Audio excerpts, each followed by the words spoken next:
car? The car, the green car. Look at this.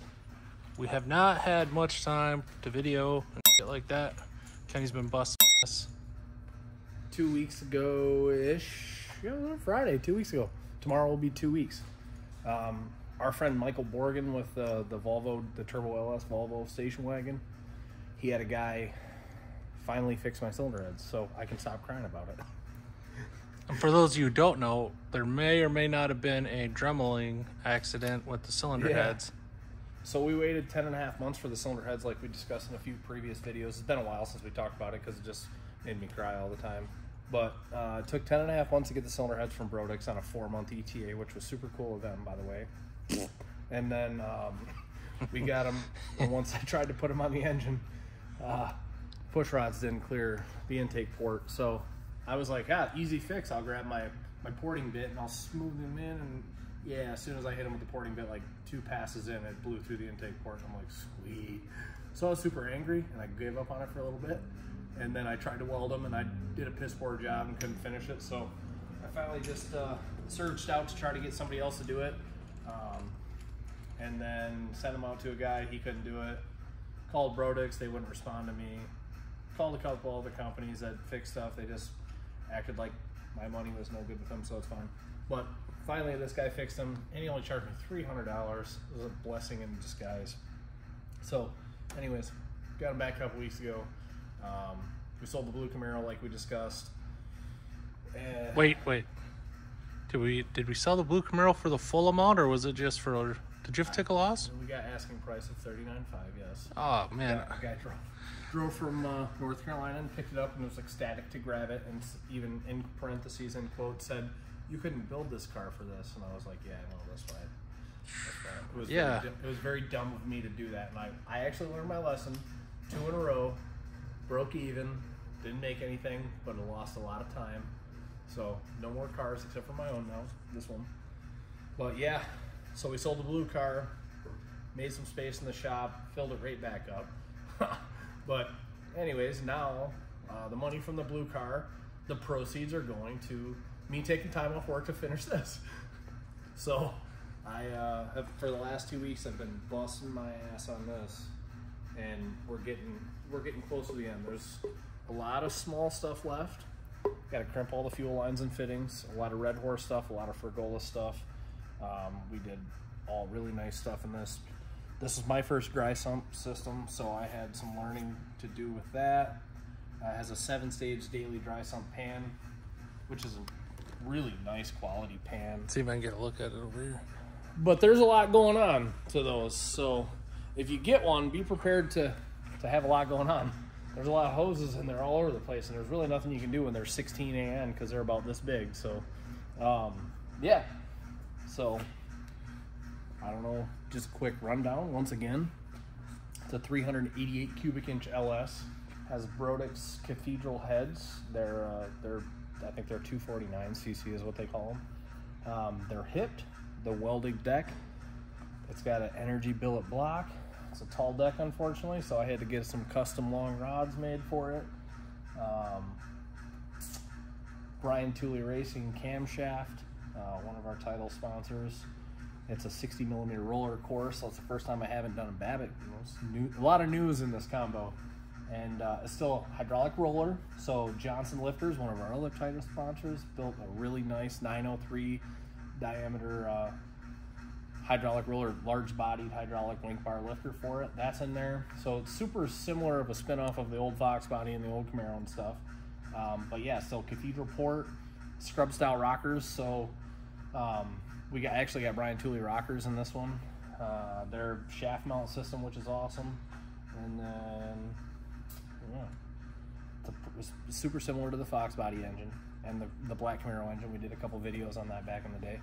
But very, very similar, except for obviously a billet block, and the heads have a little bit more extensive work to them. We have beryllium seats in them. They're hipped and welded decks, so they're a little stronger than what we had before. Anticipation is to rev this like 92 to 9,500 every time, whereas the Fox we were like 87 to 9,000. Yeah. And it sounded nasty at $9,000. I hope the titanium exhaust sounds as good as aluminum does. I've never had titanium exhaust. So it should sound rowdy because Yeah, there's dude. a couple of drift cars I've heard with titanium Yeah. full length exhaust and they sound nasty. I always like the aluminum. I think they sound really good. Cam driven fuel pump. Yep. So we have I think it's 17.5 gallon per minute Waterman pump, but cam driven. So that I built a 7.5 gallon cell. So if we need to add any weight to the car, I'll just put fuel in it. It's a double win. Crank trigger, Fuel Tech FT600. One of the best experiences I've ever had buying car parts is this billet intake valve covers combo. So that was Sean's custom alloy from Australia. I talked to him on the phone because we got a tall deck situation where I had to make spacers for the head or try to get a custom intake made. This dude, which it was kind of what I was thinking, he was like, let's just make spacers, let's not make the intake a tall deck, because first off, I got to redesign everything, it's going to cost more. And really, if you end up going back to a standard deck, then obviously that tall deck cathedral is going to be hard to get rid of. So he made me some spacers for a really good deal on those. Gave me a decent price on the rest of the stuff and kind of offered me a little shop, business to business deal on it. So, but this guy took my order on the phone, built my order in a week and a half or two, shipped it from Australia here. We got that in 3 weeks and a couple of days change. So less than a month. And you think to yourself, man, our own American-made companies take 10 months to do anything, or they do it wrong, or they don't want to do it at all, or they don't respond to you. So that is one guy, that is awesome. That's one of the few people left that want to work like that, and I can appreciate that because, yeah, I built this engine, put it all together, refabbed the hot side, refabbed the cold side, fabbed the cold side up, plumbed it all within a week or two, and still doing a little bit of work. So I like to try to hustle because time is money. So this is almost ready to be blown apart and then painted, right? I'm going to estimate that I will have it completely done by the end of next week. And so the following week, I'd like to get it off this hoist, put it on that hoist, and then take everything apart, put it in this bay, move all that stuff, get it in the booth, and paint it. So I think that I will have the car done in 3 weeks. There shouldn't be any more hiccups. There shouldn't be any more surprises. And I say that because there's always something, but there shouldn't be any more surprises. I should be able to go to town on it. So as soon as the snow's gone, it'll be ready for track rentals in. I'm hoping Bradenton, so I don't want to say damn. it, but I was hoping. I just said 2 or 3 weeks. Yeah? Well, I just figured 2 or 3 weeks painted, start reassembling. I mean, it'll go back together in 2 days. True. Weekend. Everything goes right back, and this stuff comes apart really easy. So that'd be Couple nasty. days apart, couple days back together, couple days in the booth. Then off to Florida.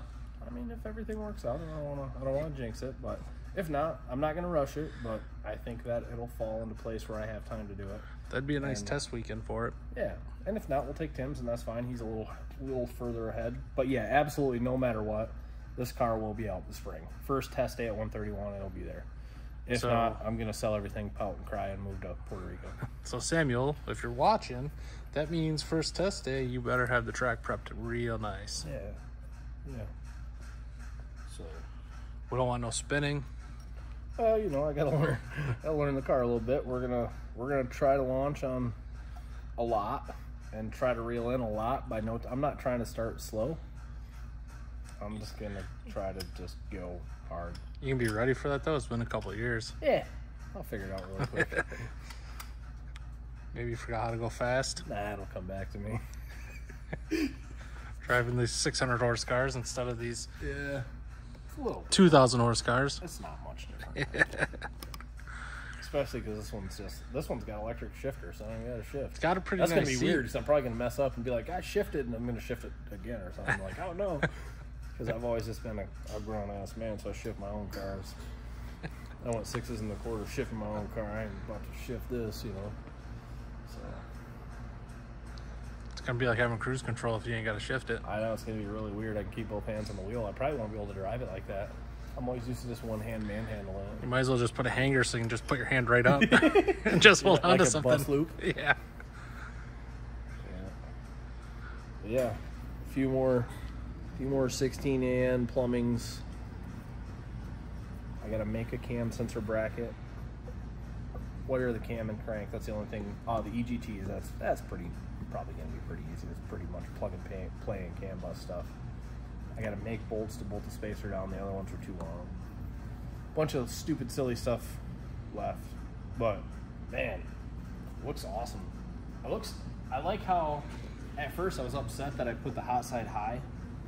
But I had those motor plates, and I already had the frame rails there, so then I ended up getting those headers, and it's like, well, I have to go up now. It looks sharp, though. But I like it, honestly, now. The whole time I thought it was going to just be like, I don't like it when going up is always corny to me, which, whatever, everybody has an opinion.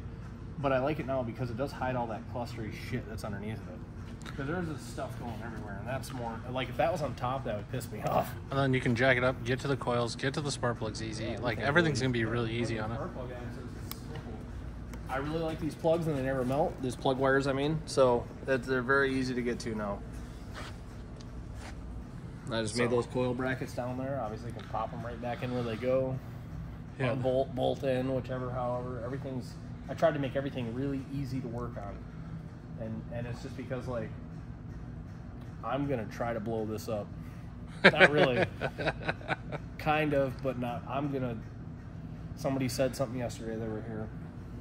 And they're like, damn, what are you going to do with all that turbo? It's 110 millimeters. And I'm like, I'm hoping to use all of it. So. That's what I'm talking about. Yeah, you know.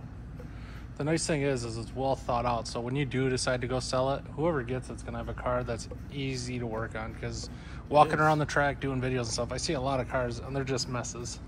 It's very easy to get it now. I mean, even like, which the FT600 Pro V8 harness is always mil-spec stuff anyways. But even then, like, we firewall mounted that. It's really easy to just take the whole harness right out.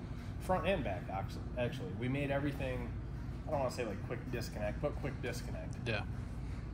So, if something happened, you could change it. I put 5 ARP bolts in the bottom of it. And then the top, I'll probably spread out, like 10 or 12 different bolts. And then if you want to take the window, you just unbolt it. So, it took longer to fit the hood than... That was a process. As the stuff is. So, we'll see. I'm excited now. We've had a really long 2 years thinking about this car, and it's finally coming to a close. It's going to be really nice when it's done. I can't wait to get back to filming. Oh, it's turned out really good. Like track days, shit like that. Well, like last year's, I was really motivated to go because it's like, yeah, cool. I got a truck and a trailer I can't use because I can't finish my car because it's cylinder heads. But we didn't have nothing that was real cool. Like, our trucks are neat and stuff, but at the end of the day, like, it's pretty cool. That'd be a pretty cool car. Yeah. The Fox was a show. The Camaro was definitely always a show. Yeah, everyone really liked that car. So, Always pretty cool. The whole atmosphere at the radial events is way different. Like, so it's really, it makes just a simple track day seem boring compared to going to those. For fun. Yeah. I have a good time. It's competitive but friendly and surprising. A lot of surprising stuff. You're like, man, like fast. All the side bets, everybody on the line. Yeah. Yeah, that's fun. So yeah, we're gonna finish this up then. We'll wrap this up. We'll do another. Wrap this up. We'll be a little more detail oriented from here on out. I'm a little light. Dick's been busy the last couple weeks, and I just didn't even really want to be bothered. I just wanted to get back to where we're, like I said, I mean, other than the intake change and a few things like that, like, we're right back to where we were March of 23. And it's because, like, well, we had Dick's engine in there as mock-up, and which I had to change the hot side around because that was a standard deck LS. This is a tall deck, so everything moves out. But, yeah, we're basically, like, just ahead of where we were in March. It would have been sweet to use it last year. It would have been awesome. I should have just put a stock block in and finished it, but then I was just mad. Told you we could have ran the 370 in it. I was just upset. But it's sad. But yeah. See you guys soon.